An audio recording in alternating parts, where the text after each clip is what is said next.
গেছে।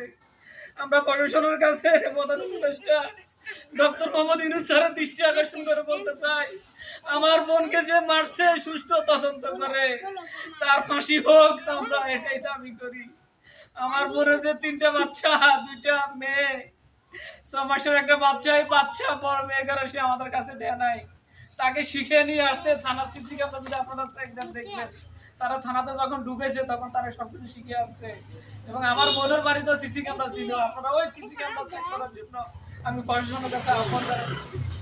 আমার নিরপরাধ বোনকে তারা কেন মারছে আমি এটা বুঝতে চাই।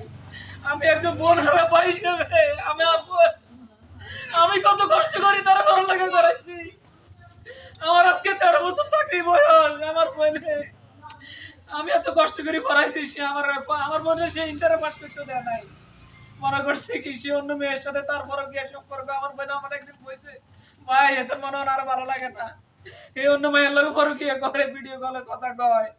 আমি গেছি বোন কি করবি, বিয়ে করছ, বোন জামাইরা কত কিছু করে, এগুলোর দিকে নজর দিলে সংসার করতে পারছি না বোন। আজকে সে পরকিয়া আসক্ত হয়ে আমার বোনকে মারিয়া লাগছে।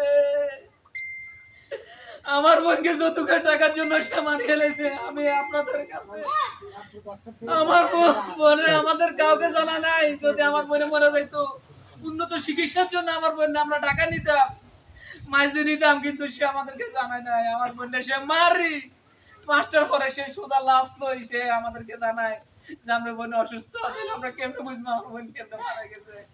আমি সাংবাদিক ভাইদের মাধ্যমে আমার বোনের সঠিক তদন্তের মাধ্যমে আমার বোনের বিচার চাই।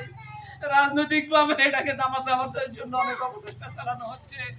আমাকে বারবার বলছে আপনারা পোস্টমর্টম করায়েন না, আপনারা পোস্টমর্টম করায়েন না, কিন্তু আমার মন মানে নাই। আমি এই হত্যার সুষ্ঠু বিচার চাই আপনাদের মাধ্যমে।